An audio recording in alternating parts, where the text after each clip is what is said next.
This video is going to kind of be all over the place.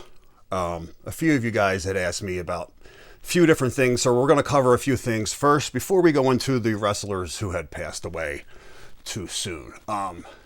You wanted to know which figures I had. I don't have many. I'm not really into them that much, but there's a few that I do like. The Road Warrior Elites, I liked a lot. Beefcake and Valentine in the back with the belts. Oh, Barry Windham here with the big gold. I had to give Barry the big gold. I liked the NWO. I thought they were really cool when they came out, and I grabbed them as they released them. That is the Warlord all the way back there. I got another Warlord and Barbarian unopened somewhere. Demolition in the back. I really, at the time, didn't. I kind of like had buyer's remorse, but I'm kind of glad now because I heard they're worth a few bucks, so that's pretty cool. And these are probably my favorites. I thought they looked awesome. Of the Road Warriors with the NWA look with the black and the solid black shoulder pads, which I thought was awesome. That's a barely legal ECW poster from their first pay-per-view. Just while I'm here, just a few of my boxing autographs. Tommy Morrison, who's passed away. Big George Foreman, after regaining the title some 20 years after losing to Muhammad Ali. Yeah, super nice guy. Ali's daughter there, signed when she won the WBC title. Floyd Patterson, who was the former world heavyweight champion, youngest heavyweight champion in history at his time, trained by Customato. And to break his record as youngest would be Mike Tyson.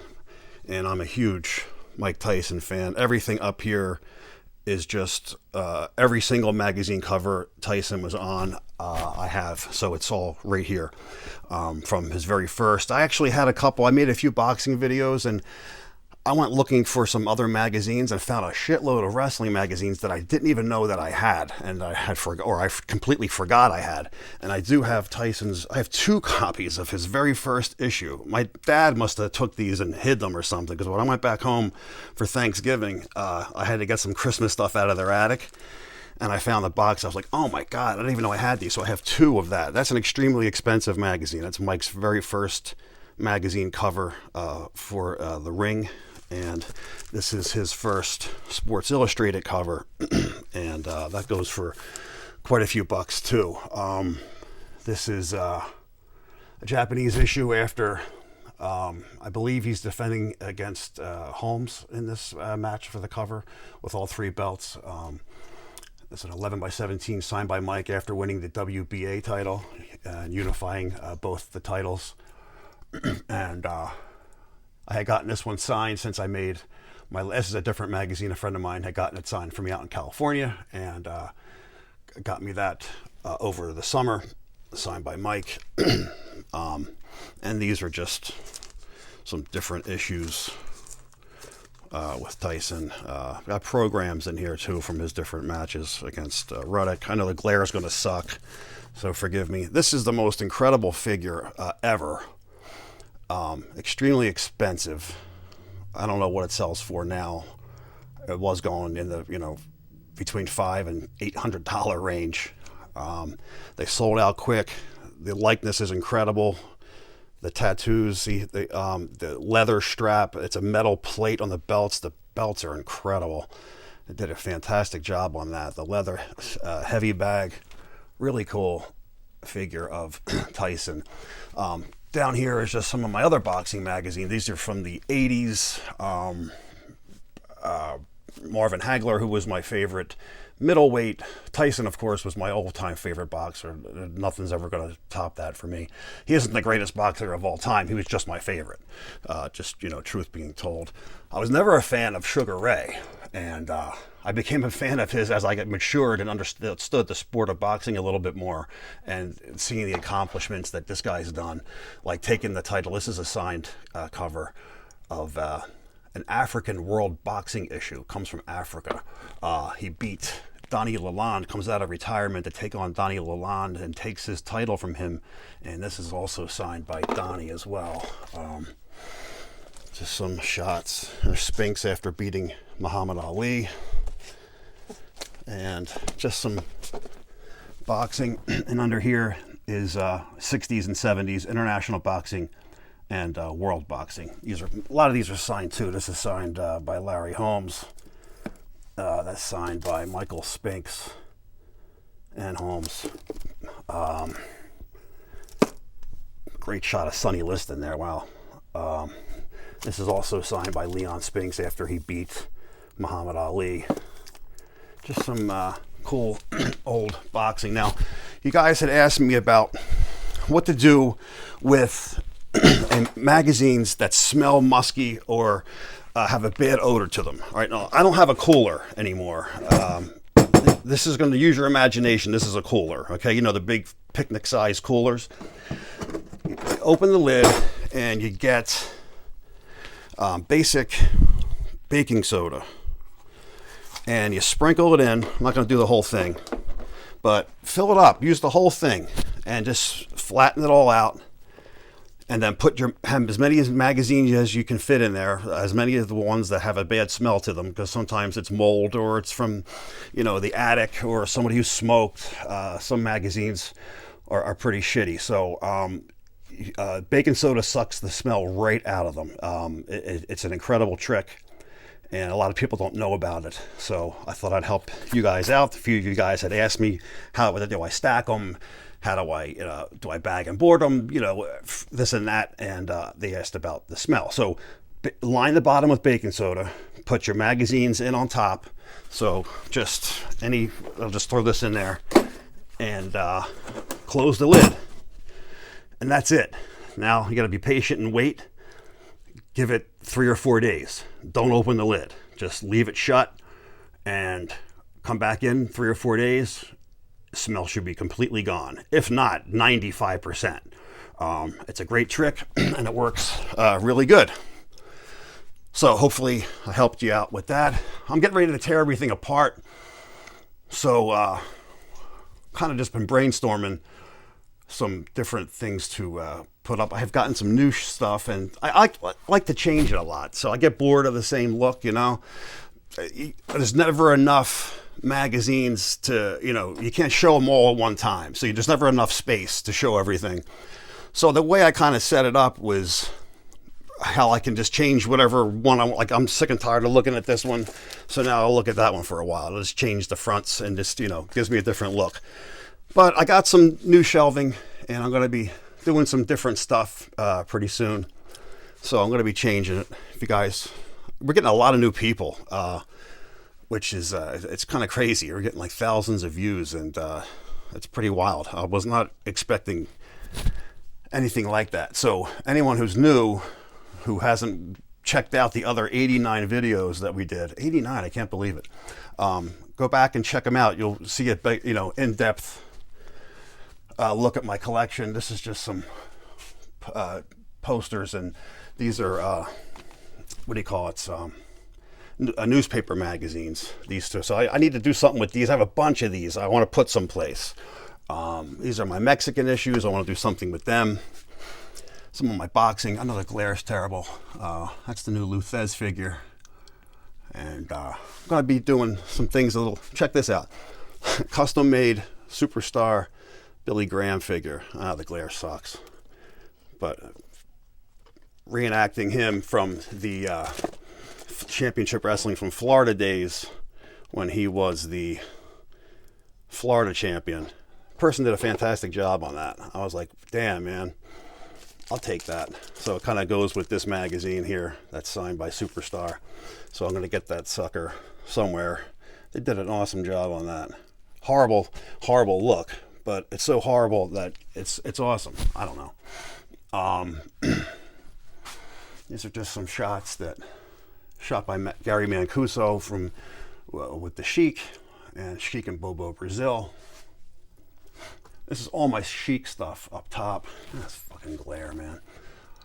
Everything from Japan and whatnot are up here. a couple of books, some autographs from the Sheik. Superstar Graham, you know, that's never going to change. That's always going to stay up front. Same with Bruno. Let's see. Oh yeah, you guys had asked me about, one of you guys maybe a couple of weeks ago asked me if I had any French magazines, and I do. Not many.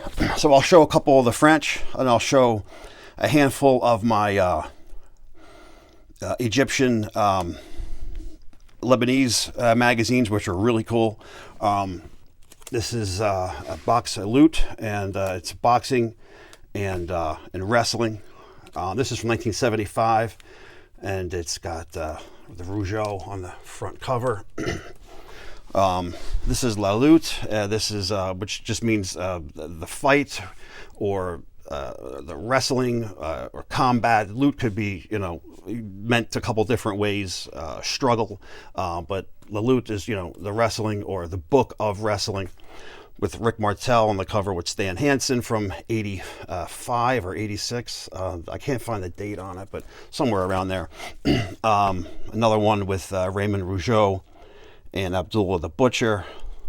These magazines are pretty cool, very similar to ours. I have a couple of the Canadian Pacific Coast Wrestling program / magazines. And I have a couple of more. I can't find them. I got some with Don Leo Jonathan as the champion, and it's really pissing me off that I can't find them. But this is with Iron Mike Sharp in '77 when he was champ, and another one when he's going to face Don Leo for the title. Don Leo does not win this match. Here's a cool shot of the spoiler when he was the Super Destroyer in 1974, working for the AWA, that also went up a little bit further north into Canada. So they spanned both territories, kind of like the WWF did when they did their shows with in Toronto. But it's a cool looking shot, a really rare shot of the spoiler here as the Super Destroyer. He didn't have that very long. Another one with Nick on the cover. These are the Egyptian issues that I was telling you about. I got maybe a half a dozen or so. I don't know. They're not, you know, obviously they're not in English, and these other ones, these are in French, so they're not gonna be in English if you get them. I really don't care. As a collector, I just like, you know, oddball stuff, and I just, you know, I see something like that, I gotta have it. I don't know.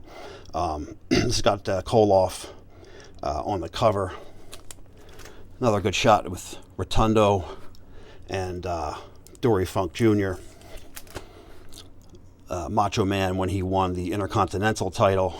There's another pretty cool looking cover of Macho. I think I got two of them with him out in front of his Corvette, flexing. Pretty cool, rare picture. Never seen that photo before.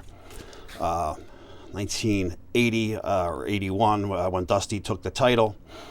Good looking shot of Dusty with the belt for the Egyptian fans. Shot of Lex Luger in Florida after winning the Southern Heavyweight Championship. And I showed this one before, which got the ball rolling, asking me about foreign magazines. Piper with the U.S. title from the Mid-Atlantic.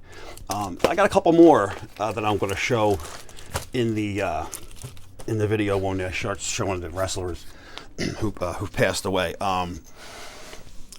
They wanted to see some of the WWF in Japan, and I was not really a big fan of the WWF, so I didn't buy many magazines in the 80s, but I do have some. I have when they partnered up and went to like All Japan, New Japan, and the WWF did a joint venture show. And this actually is a pretty expensive issue, talking about Hogan and the Warrior coming to the Tokyo Dome for the first time for that big show they were having. This is Macho Man's first Japanese cover. He's not on very many, and this was the first one, probably the best one. This is the issue that's talking about the big wrestling summit that was about to take place. Again, another advertisement of Hogan coming for the Summit. This is an interesting cover. It's got an actual lineup sheet as their front cover for the magazine. Pretty different. I've never seen that before or after.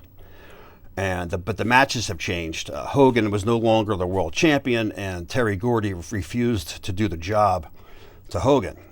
So he was substituted with Stan Hansen, and the fans were kind of annoyed because they were expecting Hogan there as the champ, and then Hogan loses the belt a few days before at WrestleMania to the Warrior, and they're like, who is this freaking idiot, the Warrior? It kind of, it flopped. I mean, it was pretty bad show. The matches were not as good as they could have been. Actually, Hogan had a decent match with Hansen here. It's probably the only WWF show I've witnessed in the 90s at all.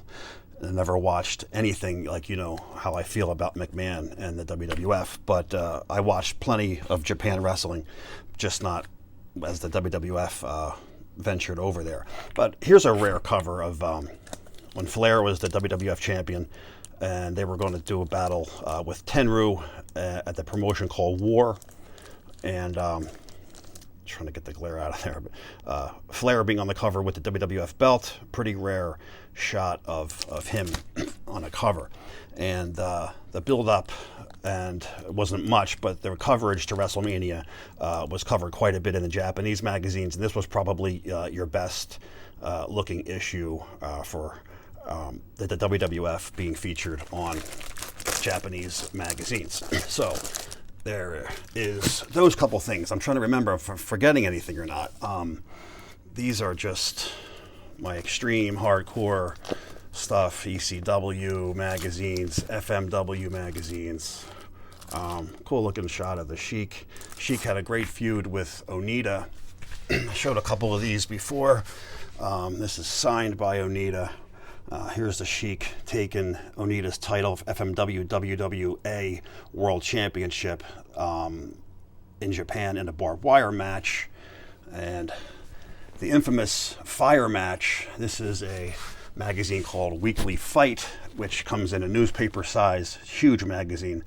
I love some of their covers, man. They make such great poster art for the wall. And that famous fire match that got really screwed up and everyone got caught on fire, and the whole ring caught on fire. It was a disaster. This is an awesome shot. Bruiser Brody laying out Abdul the Butcher, WCCW World Class Wrestling in 87 and 86, and what a great looking shot. Brody, man, what a bloody mess. Cool stuff. It's another cool one with Superfly over here too, with Captain Lou. If I can get the glare out. Pretty cool shot of Weekly Fight there. I used to like to match the magazine covers with the figures and try to match them up. Like there's Slaughter with the US belt, and then there's the figure to it. The Sheik with the WWF belt and the figures. I kind of went with it. I got a bunch like that I want to put out soon. So I'm going to be changing stuff around. You've kind of seen these before. These are all Backlund. I'm not going to take everything apart because it's just going to get messed up. That's Hogan and Backlund. These are all my signed issues. That's not Backlund. What is that? Oh, that's signed by Leilani Kai at the top. Don't forget to take your Dramamine, because I can't record worth a shit. I'm terrible at it, and it's hard because I'm left-handed. I'm doing everything cross-handed, so bear with me, guys. I'm sorry. I'll be setting everything up when you see the wrestlers in a minute. Just going through some different Backlund covers, and this is all Flair autographs. This is all Harley Race autographs, and this is a combination of both, so more Harley. And but it goes, all the way back with guys. These are all the Starcades that you've seen before. Starcade 83, 84, Hated 85, Won't Buy It, 86, 87, Bash 85, 86, and yada yada. Actually autographed with Nikita. That doesn't go in there. Let me get that out. So yeah, all the Bashes.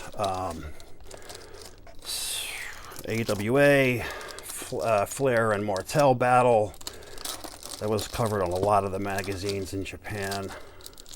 And some AWA programs, Night of the Champions, Star Wars, Pro Wrestling USA, Battlestar 86, Rage in the Cage, and so on and so forth. Hogan when he was AWA, stuff like that. Let's see, this still my Road Warrior stuff. It's packed. I mean, it goes back 10 magazines deep, mostly all the Japanese issues, except for this side. That's a different death issue for Hawk. When he passed away, they put that commemorative issue out of him for Americana Century 03 issue. But these are another set of Road Warrior figures. They're probably my favorite of them all because they were just like the original. But these are just all Japan Road Warriors. Awesome shot of the two guys with the belt, man. Looks really cool. I like that one a lot. And there's a program to the November match. There's just some different sign. This is signed by Kevin Von Erich. And these are just some WWF programs. I got to get all of them in some kind of order. So, I mean, real quick, if you want to go over to Japan a second, this is where I keep most of my Japanese stuff, so forgive me with the glare. I know it's going to get shitty.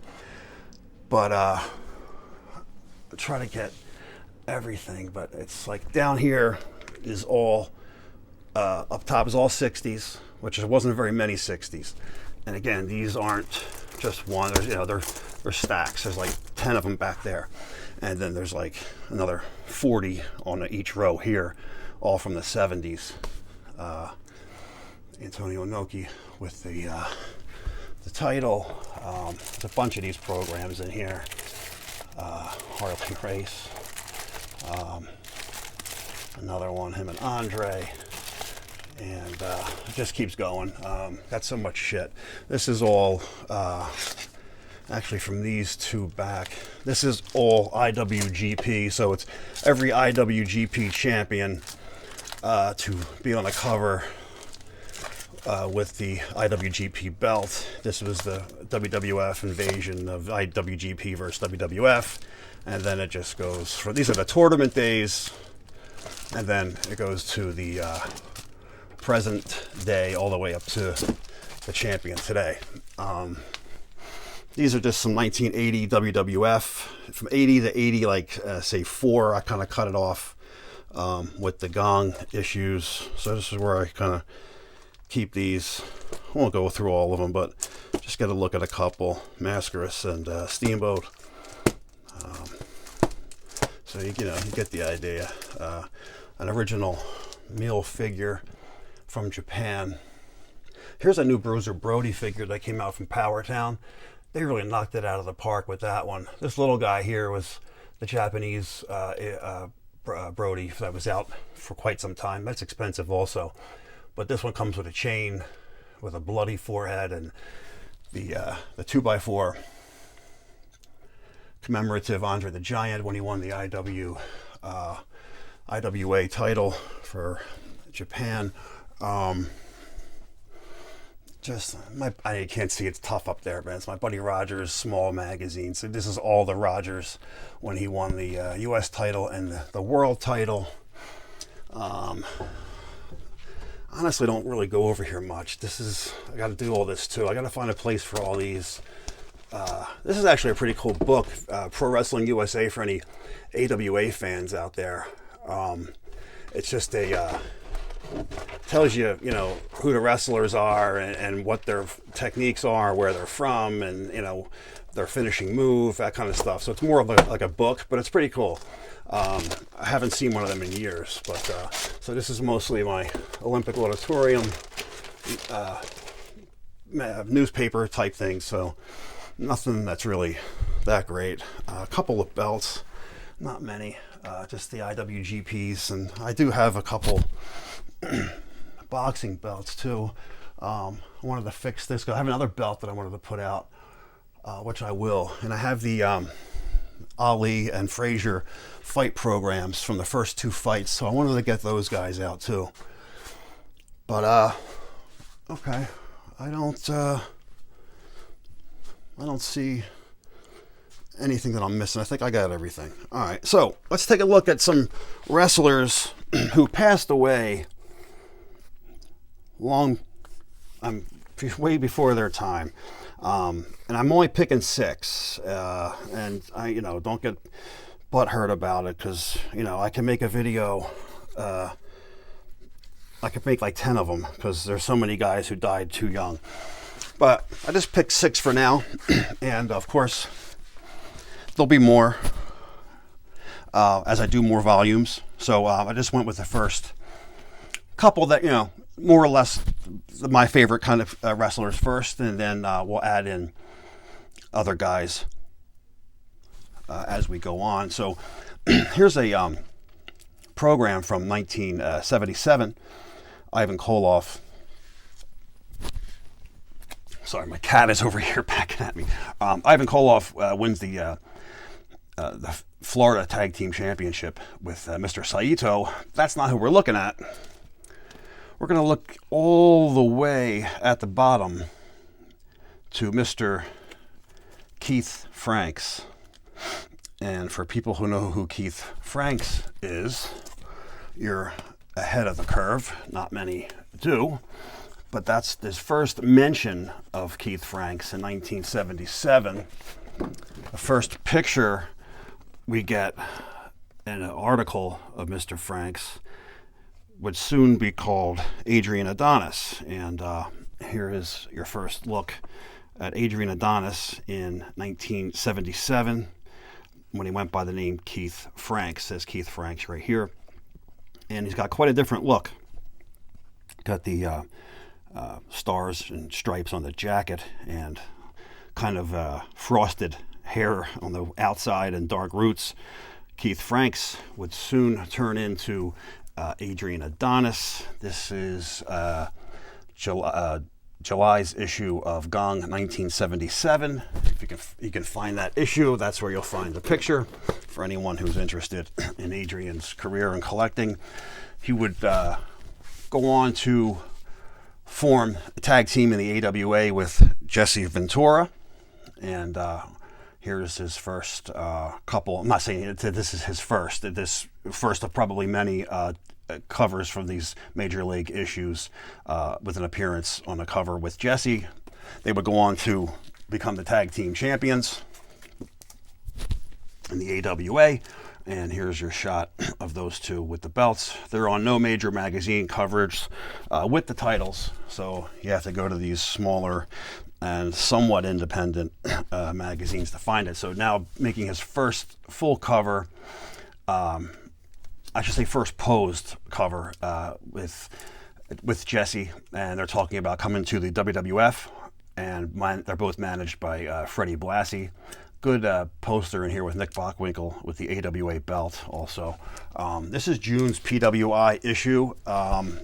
He's actually on May's issue of 82, which happens, I'm trying to do it in order, so this is, the other issue is up 1 month, but this is his first magazine in a match cover. I wanted to show his posed cover first, and June was taking on Backlund for the WWF title. He would take on Backlund in the next issue of Inside Wrestling, July 1982. Good up-and-coming career, had a lot of promise. I was a very big fan of Adrian, as Jesse too. Liked them both. He's on the cover of Wrestling World, summer of 82, with Rick Martel, and decked out in the leather on the cover of the rings, and also the metamorphosis of Superfly Snuka, who just turned face, and what an incredible turn that was. And yes, we were talking, and I went checked out my DVDs, and I think your friend's right, man. They didn't record that MSG match, the first one, and that's a shame, because I would have loved to have seen it. That was Snuka's Madison Square Garden debut against Backlund, and there's only 2 out of the 3 matches available. For some reason, they didn't record it. But after Adrian left the WWF, he would go on to Southwest Championship Wrestling, and here he is on the bottom with Wahoo McDaniel battling in Southwest. Southwest was on the USA channel. It was ran by the Blanchards, and they would form what would be their own World Heavyweight Championship belt. Adrian would win a tournament finals. He would face Cowboy Bob Orton, and the winner got what looks like the NWA 10 pounds of gold. It's a complete ripoff of it, but it is not it. And he would also get Lou Thesz's version of the 1951 NWA World Championship belt. Lou Thesz was the special guest referee, and this is a rare look at Adrian as the Southwest Championship Wrestling World Champion, and this is a rare magazine with and program for that event. That coverage of Adrian winning the match is in this September of '83 issue of Main Event, and you can see it all in full color and tells you the stories about the tournament and him winning. He would leave Southwest and come back to the World Wrestling Federation once again, and back again with the leather and the looking great before he would put on all that weight and change his look, which was vastly approaching here in 1984-85. Good looking shot of him on the cover, and he would partner up with Captain Redneck Dick Murdoch, and they would take the WWF Tag Team Championship belts. And sadly, there's no magazines with those two on the cover as champion. But this is a pro wrestling album put out in Japan, album number 10, and the entire magazine is dedicated to Adonis and Murdoch, and it's got tons of color pictures and all their feuds and all the matches that they had in Japan as well when they were establishing the International Tag Team Championships there, when they took on Kimura and Fujinami. And sadly, Adrian would pass away in a car accident some years later. We're not going to really go into the other gimmick because I don't think it's worth even mentioning. It was ridiculous, and that's not the Adrian that the people on this channel want to hear about. All that's been covered, well documented. You can watch Dark Side of the Ring. You can watch any video on YouTube, and you can learn the rest of the story on how Adrian passed away and what a sad, shocking loss it was. I showed the poster of him bringing back the full leather. I should just put that, bringing back the full leather in Japan. And he was getting ready to make another run in the States, and that's when he had gotten killed. Shortly after that photo was taken, and that's a really cool poster, and that's also one I want to have put on my wall. So another reason why I'm going to be rearranging the room. Wrestler number 2, gorgeous Gino Hernandez, was a super talent, and again, his death is covered a lot on the internet, and of course the Dark Side of the Ring episode. You know, it's funny, I learned from watching the bonus material after that aired that Gino's mother was married to Superfly Snuka for 10 years, and she was married to him while he had accidentally, killed that girl, or whatever the story might be, or whatever you might believe, was married to Gino's mother at the time. I was like, holy shit, man. I was like, wow. If you never watched it, it was on YouTube. Check out Dark Side of the Ring. I forget what it's called. It's like after the director's cut, I believe, something like that. But it's out there, and it's some interesting shit that she's saying. This would be his first appearance on a magazine cover, and it's the cover of Body Press, which is the Sheik's magazine, and it's showing him as champion. Here's Gino as the U.S. champion. January 22nd, 1977's program / magazine with Gino, and he's defending the title against Bulldog Don Kent. Tony Marino, Abdullah the Butcher, Sheik versus the Bruiser, Dusty Rhodes, and the Spoiler take the rest of the matches. What a card that is. And there's your first look at a young and up-and-coming Gino. He'd be back for another cover, again on the February's issue of 77. So this is February 19th's card. I have the card blocked, but it's got Gino's photo. Better look at him as a very young-looking Gino with the U.S. title. One of the very few people that were able to beat the Sheik. As short as it may have been, Gino's the one that did it. Macho Man Savage didn't do it. Countless guys didn't do it, but Gino did. And for as young as he was, to do that is saying something. So that gets us to October 1979 will be the first mention of Gino's name. Not on the cover yet. He got a little ways to go, but here's Gino Hernandez learns no one burns the Sheik. And inside Sports Review, October 79 is the spread for Gino and the Sheik. And you can read about the match for the U.S. title that went back and forth. Young shots of Gino here on the cover. Gino would move on to Japan in 1981. He would get invited to compete in the Super Idol series, August 20th, 1981. This is what this is talking about. And his first opponent in the Super Idol series would be Mil Mascaras. Tough match to start off with, especially against Mascaras, and especially in Japan when you're a rookie to the country there and they don't know you. So he did real well in the tournament. This is autographed by Gino, who was given to me by a good friend of mine who lives in Japan, who's Japanese, obviously, and gave me this for a gift, and forever indebted to him. It's an awesome gift and very rare to get an autograph of Gino Hernandez for sure. So this is the Super Idol series. Super Idol, Super Idol 81, and it's covered in this issue of Weekly Pro with Ric Flair on the cover. And not covered, it's mentioned. So you'll see the build up to it, and you'll get the names of all the guys competing and pictures and blah blah in the June's issue. Gino's first magazine cover, finally, after debuting. He's been wrestling some 5 years now, and finally making it to a cover, and his first cover is on a PWI, and he's taken on Wildfire Tommy Rich in a feud that those two had September 82. Gino would move on to Southwest Championship Wrestling and partner up with Tully Blanchard and form the Dynamic Duo, and they would become tag team champions, Southwest champions.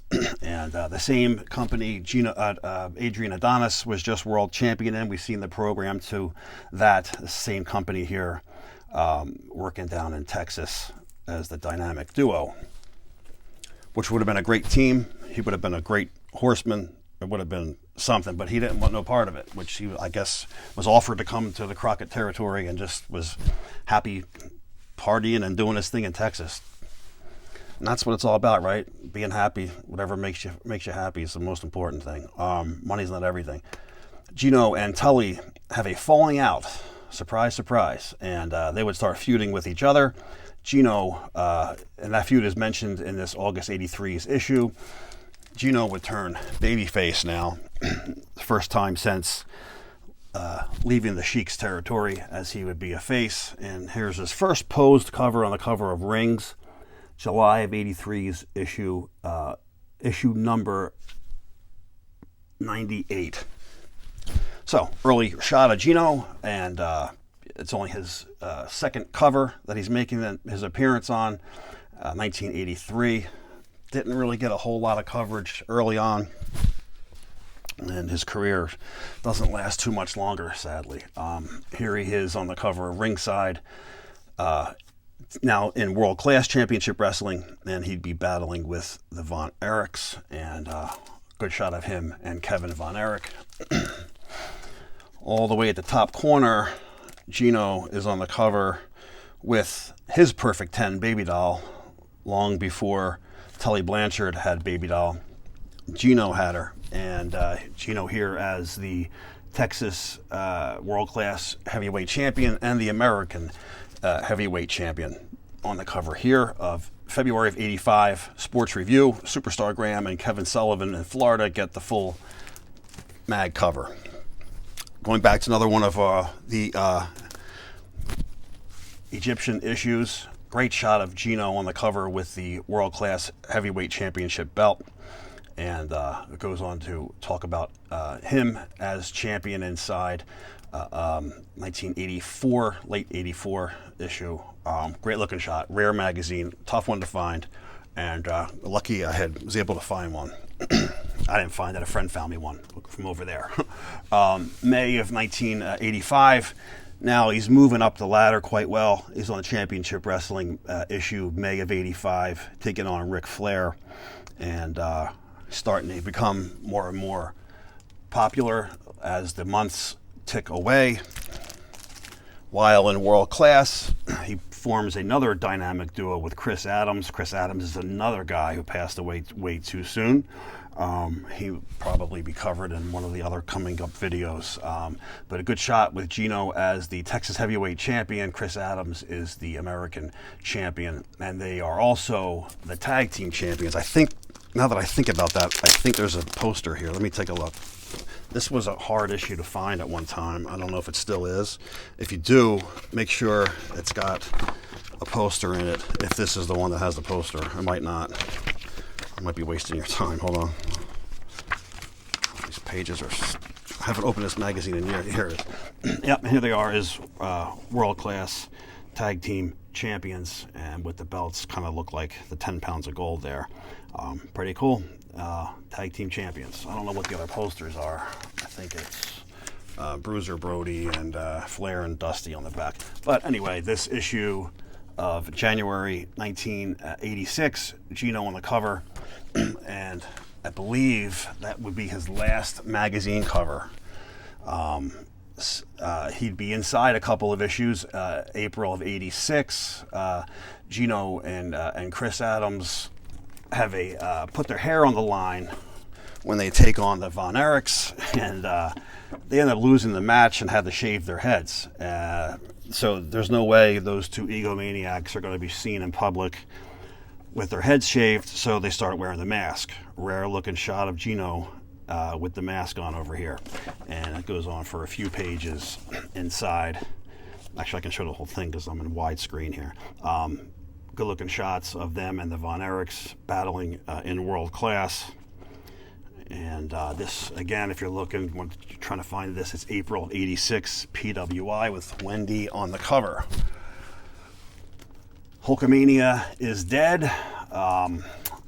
And sad to say, Gino Hernandez is dead. Covered on the March 86 issue of Wrestling Inquirer that's featured inside of PWI. At least they used to do that. I don't know anymore.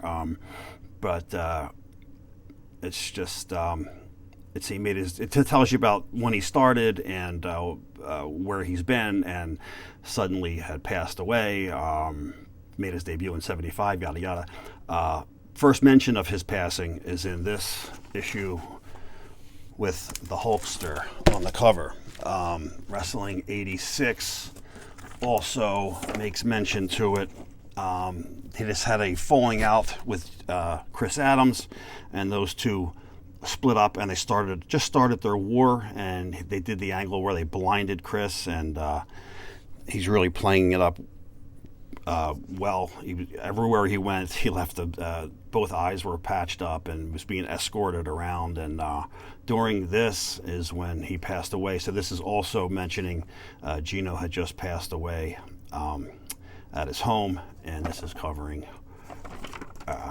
Wrestling 86 summer issue, mentioning the passing of Gino. And then there's one more, June of 1986, and inside they have a full spread, several pages long, for Gino, a career retrospective, and it shows him in the Garden. I have his program. It's got Ken Patera on the cover. I can't find it. I wish it's somewhere. I'll pop it in another video. But he made his Madison Square Garden debut, and I wanted to pull it for this video, and I can't find it. But here's a picture of it, and young Gino in the Garden, and who knows where he would have went and how far his career would have gone. Man, it's the sky was the limit. This is a mock magazine. It's not really a magazine. It's a fake magazine cover, but it's an awesome looking cover for guys who like bloody covers like me. This would have been great. Macho Man is soaked in blood, but the bottom, Gino Hernandez, how cocaine derailed his NWA title hopes. So it's meant to be, a mockery of a magazine cover, but sometimes, the truth is in the joke. Sad to say, Gino, number 2 wrestler, passed away too soon. Here we have 2 passed away too soon. We're going to be focusing on Eddie Gilbert. He's seen here with his tag team partner in the WWF, Curt Hennig, who also passed away entirely too young. And what a real major loss that was. Shocking loss. I was like, what? He's dead? I mean, I couldn't believe it. Eddie Gilbert, man, I mean, a small, scrawny little guy comes into the WWF, to make a name for himself, and everybody liked him, and he was, starting to climb the ladder. Everybody liked Curt too, so that they came there to build their skills and then go back. Curt went back to the AWA, and then Eddie went back to Memphis and did their thing and moving along. And this is their first magazine cover, Wrestling Review, May of 1983, along with Curt. His next cover would be on the cover of June '84. At the very top, he just looks like some typical 80s punk right there with a sleeveless shirt and his hair. And it doesn't look like much of a wrestler. Real young. But that look's about to change, and he's about to make a big impact on the wrestling circuit very soon. Second magazine cover, first of the Apter issues, June '84 Sports Review. August '84, just a few short months away. By the way, this goes into explaining why he left the WWF. We thought he left because the Masked Superstar broke his neck, unless that wasn't true. The magazines wouldn't lie. August '84, teaming up with Wildfire Tommy Rich, and these two would become the tag team champions. They would become Fargo's Fabulous Ones. There was also the other Fabulous Ones, Stan Lane and Steve Kern. They went and also took the name with the sharp-dressed look with the bow tie. Not really, quite becoming for Eddie, but they would split off and have a tremendous war. Eddie and Tommy Rich. Tommy Rich, probably one of the best bleeders back then, with the bleached white hair and the blood-soaked face and hair. Man, he would bleed awesome, looked great, visually awesome in the ring, and it was just a sight. And him and Eddie Gilbert, he split him wide open on TV. We cover that, in another video. And man, what a bloody mess Tommy was to start the feud. December '84 Sports Review. A little more modest cover of on the top with Eddie, and this is a Wrestling Scene, 1986 or '87 rather. Hot stuff. Eddie Gilbert, first major look at him on a full cover, and sad to say, he was hardly on any magazines. He would go to the UWF, Bill Watts, Mid-South, and he would make his mark there. I love the UWF Mid-South. That's back when I liked JR, because I can't stand the guy now, but when he worked UWF, I loved him. I didn't like him in the NWA either. I just didn't care for him. I know that's not the popular opinion. Everyone loves JR, but whatever. I just don't. But Eddie Gilbert, man, he was he left UWF. He bounced around here and there, and then of course started the ECW with Todd Gordon. And shortly after that falling apart, passed away. Eddie would become Mid-South Universal Wrestling Federation Tag Team Champions with a young Sting. I really liked that tag team. I thought they were great. They had the perfect balance, so it wasn't like he was the Blade Runner anymore, Sting. Those guys split up. Ultimate Warrior, Dingo Warrior became a Dingo in Texas, and Sting went to Mid-South, and both went on and had careers that any serious professional wrestling fan would never think those two would become world champions one day. But how things change. But great shot of Eddie with the belt, with Sting. Cool tag team for that time period, and I like that Sting. He was cool back then. And again, I couldn't find any magazines with Eddie passing away. I don't have many in the 90s. That's not my era whatsoever. So I don't have anything. So I couldn't find nothing with him being mentioned in a magazine about his passing. So I don't know what issue it would be in. So moving on, next one, we're David Von Erich. Of course, a name that doesn't need to be mentioned, especially by me. The guy's made a name for himself, and just about every other YouTube page out there has something with Von Erich these days, with the new movie coming out, and it looks like a great movie. I can't wait to see it. Hopefully that'll be hitting the streaming services pretty soon. They said sometime in March is what I heard. If it sticks to that, that would be good.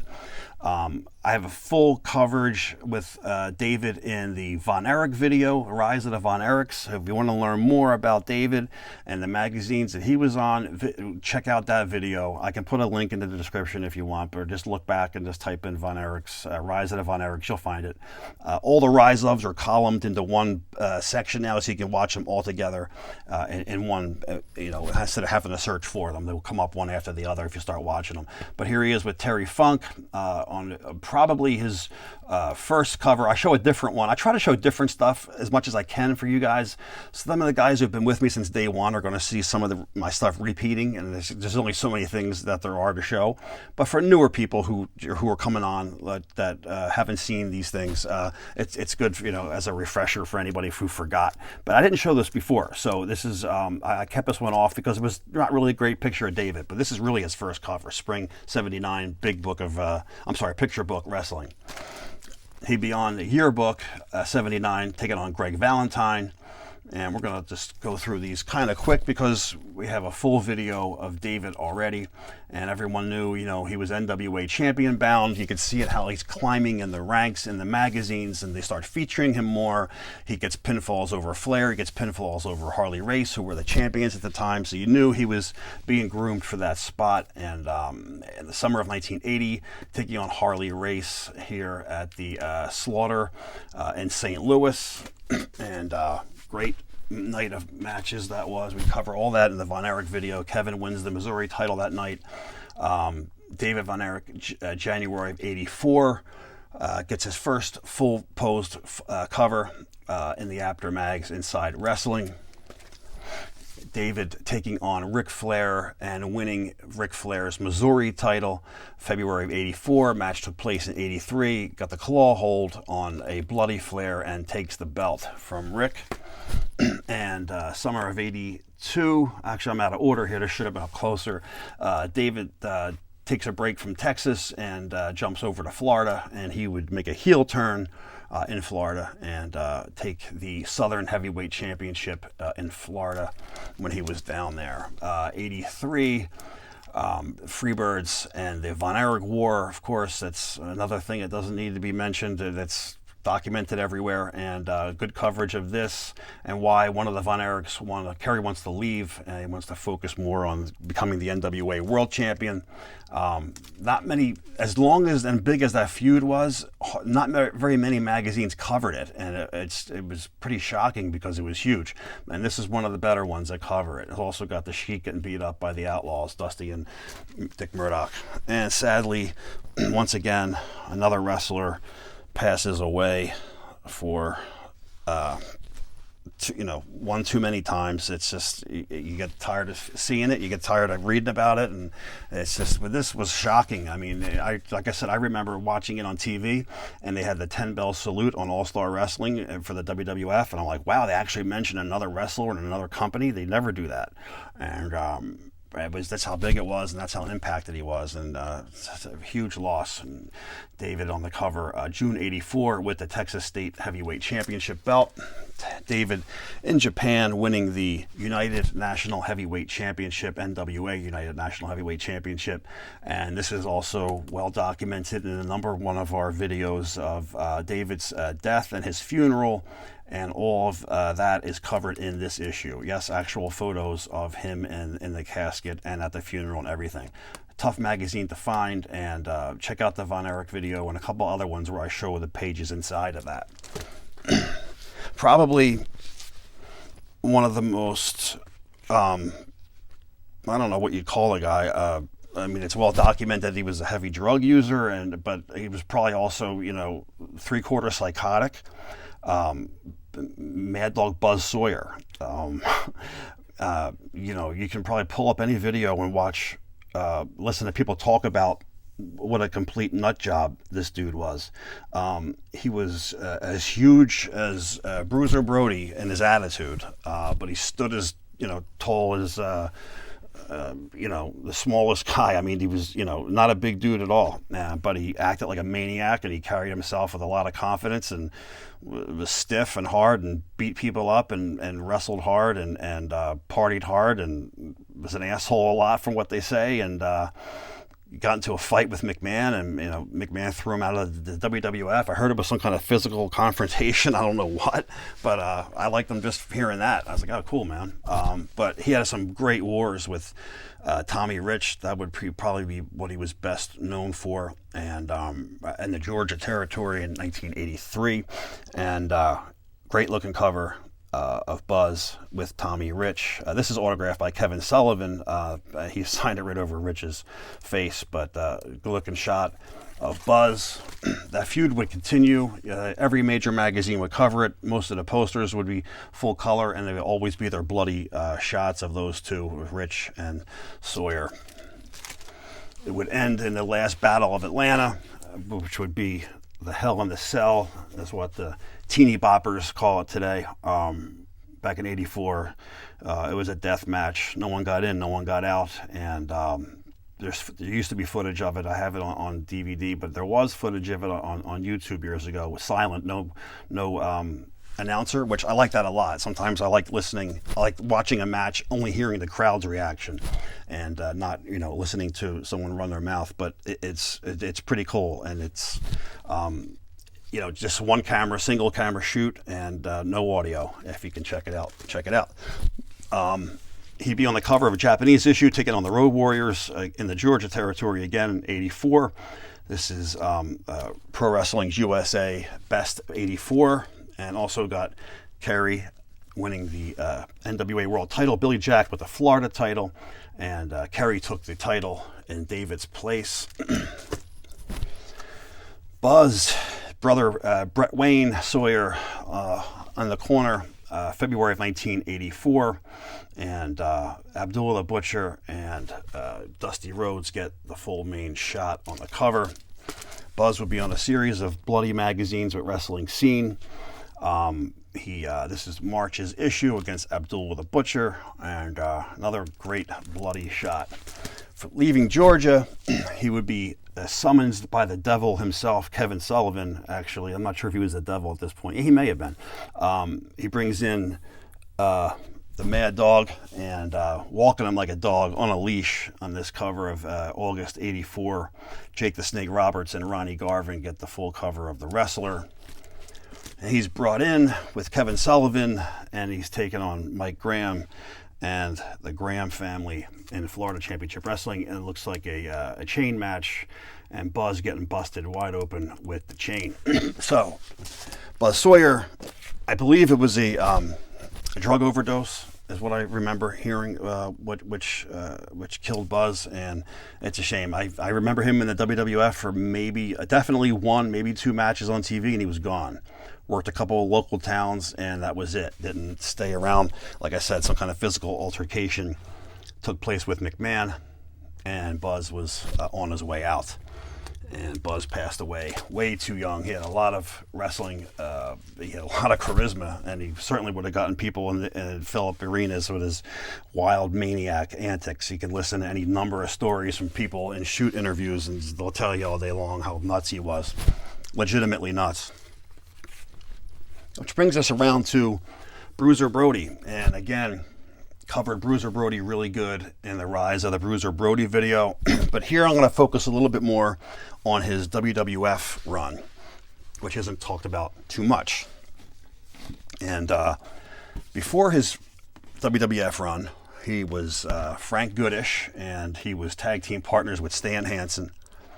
And this is his first magazine cover, 74's issue, as the United States Tag Team Champions, Mid-South version of the Tag Team Championship. So it's Bill Watts' territory, 1974, and his partner, Stan Hansen. They would both head up north to the WWF. Stan would be up first, and shortly behind would be Frank Goodish. And changing his name quickly was Vince McMahon Sr. to Bruiser Brody, and would be the perfect name for him. He would go by King Kong, only in the AWA, Minneapolis territory, Dick the Bruiser's territory, because, Dick the Bruiser was the Bruiser. They had a Bruiser versus Bruiser match to keep the name and stuff like that. They worked a few angles of it, but basically he went by King Kong in that part of the country. Brody made his first appearance in the WWF June 1st of 76 at a TV taping in the Philadelphia Arena, that aired on June 5th. So he didn't wrestle anywhere but TV for the first couple of TV tapings that they did on June 1st. And he wrestled Guy Flowers, Frankie Williams in the first two matches on Championship Wrestling, and then on All-Star Wrestling, which was the other program. The WWF had two shows. He had two handicap matches versus two different job guys. Both went under 2 minutes long. He just destroyed them. They were going to make him an absolute maniac. No one touches him. No one gets a pinfall on him. Nobody hurts him until he gets to Bruno. So that was the way they were running his angle when he got to the WWF, and he wouldn't. So from that TV taping on June 1st, he wouldn't make his appearance at an actual match in an arena until July 15th. And it would be a tag team match with all people. Skandar Akbar would be his partner, taking on Haystacks Calhoun and Kevin Sullivan, which would be Brody's first WWF match in the territory. And that was, I believe, in Maine. He had two matches up in Maine. And the next one would be a tag team with Stan Hansen, which would be the next night, July 16th. July 21st, he would have his first singles match against Man Mountain Mike, and he would beat him rather quickly. Moving up the weeks a little bit, July 29th, he would take on Jose Gonzalez, would be known as the man who actually knifed him, would be his first WWF New York match. That would be in Long Island at the Nassau County Coliseum. He single-handedly destroyed Gonzalez that night quickly, and who knows, maybe that was the animosity he had towards him. I don't believe that. That's what some people say. I think it has to do with more than that, but whatever. He would make his next appearance at the Philadelphia Spectrum on the 31st of July, setting up for his Garden debut, which would be August 7th. And here is the front cover to Brody's first match in the Worldwide Wrestling Federation, and he would take on Kevin Sullivan. Nothing on the back. There's just a front cover, and the main match, Hansen and Bruno in a cage. Now, Championship Wrestling magazine that were, these were the same as the major leagues for the 80s. Would be your first spread about Brody, and here he is with Kevin Sullivan, the match that took place at the Garden, and here he is in the ring, and his first photo op for the Worldwide Wrestling Federation here, and he's just talking about how he wants to get Bruno and take Bruno's title, and he's here for one reason and one reason only, and that's to get Bruno's belt. So his first story write-up about him is in this issue of Nassau County Coliseum's program for the build-up to the Garden.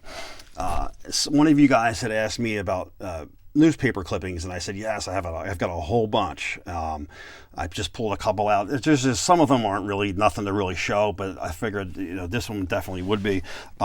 This is the build up, and I believe it was the Daily News, or it wasn't the Post. I think it was the New York Daily News that did it. It's been a long time. I don't remember. But we would cut these out, save them, and this is the announcing the match, Brody and Bruno for the big bout September 4th. Here's the program to that night when he took on Bruno Sammartino. He pins Bruno for the 3 counts, and then senior referee comes up to ringside and puts a stop to it and says, no, Bruno's foot was on the ropes, and they called the match, but he got the pinfall was the angle. They come back the following month for a Texas death match, January 77, and here is Brody's first major magazine cover, and it's on the cover with Bruno Sammartino on The Wrestler. Good shot of Bruiser Brody here taking on Gorilla Monsoon, Harrisburg, PA, at the Zembo Shrine or the Zembo Mosque. What a place to see wrestling. The place was incredible. For you people who were lucky enough to live in Harrisburg or near the area and got to see wrestling there, awesome place to see wrestling. And this match took place there on this cover. Chris is just a great shot of him taking on Monsoon September 24th. It was an in-between match after the Garden and before the next match. In October, they were facing off. This is another program for the Garden, independent programs that sold by the Garden, and it's got Brody on the cover and also the lineup sheet taking on Bruno Sammartino. Good looking shot of Brody on the front cover. And he would bounce around a little bit, take on, Putski a lot, a bunch of different guys in a bunch of different matches throughout, and he would finish up with Brody and take on Bruno Sammartino on 12/27/76, and here he is in Nassau County Coliseum, and it's a good-looking shot of Bruno with the belt, and they'll finish up their feud. Nothing on the back there, but they're ending of their. Brody was coming to the end of their his run in the WWF, and this is December's issue of Championship Wrestling Program, Worldwide Wrestling Federation, Nassau Coliseum. Brody would have one more match at the Garden. He would take on Ivan Putski in 77, January 17th. Here is a program to that, and here's the shot of Brody on the cover of 77 Annual with Ivan Putski. He'd have several tag team matches with Andre the Giant, and here he is with Andre at the bottom of this picture book with Mascaras, also on the cover of Sports Review with Andre. They didn't have any one-on-one matches in the WWF as far as I knew, unless it's one snuck past me. I didn't see anything listed. He would go on to World Class Championship Wrestling with Fritz von Erich. There's a great shot of Brody in World Class. Here is another shot of Brody in July of '86, wrestling's main event, and good-looking shot of him. And I know I said we're going to stick to mostly the WWF stuff, but we're going to look at some of his other title matches as well throughout the different spots. Wrestling World, 1980, and he's taking on Harley Race. And this is January. This is 1980 special, no month listed, but he's taking on Race here on Wrestling World. July of 1983, he gets the NWA crack for the title with Ric Flair on this cover. I know a lot of these were covered in the Brody video we did, but just going over a couple of his better looking covers throughout the 80s real quick. And here he is against Joe LeDuc on the cover, Wrestling Scene, on a good bloody match. Brody goes to Puerto Rico. Here's a good shot of Brody in Puerto Rico. And another one of our, of my Egyptian magazine covers, and this goes on to talk about the matches in Puerto Rico. Not his death or anything like that. It's before that still. Here he is in Puerto Rico taking on Carlos Colon. Good bloody shot of biting the forehead of Carlos there. And he would do several tours to Japan. He was a god in Japan. Doing the no-no and going against Baba and joining up with Inoki for New Japan would be somewhat costly to him, but he'd have a series of matches that, didn't go over as well as they should have, but he made a ton of money working for Inoki in New Japan, and here he is on one of his last matches with Inoki on the cover, and finishing out Frank Goodish, Bruiser Brody on the cover of Wrestling Scene, back in world class, and taking on Freebirds in a barbed wire match. And sadly, like I said, Brody would be killed by Jose Gonzalez, the Invader, in a locker room in Puerto Rico, where he was stabbed and killed. And the killer, we all know the story, got away with it, and blah, blah. Pretty shitty, raw deal. So that was a look back at 6 wrestlers who had died too soon. And like I said, there's many that died too soon. We'll just call this one Volume 1. Thanks for looking back with me, guys. We'll see you on the next.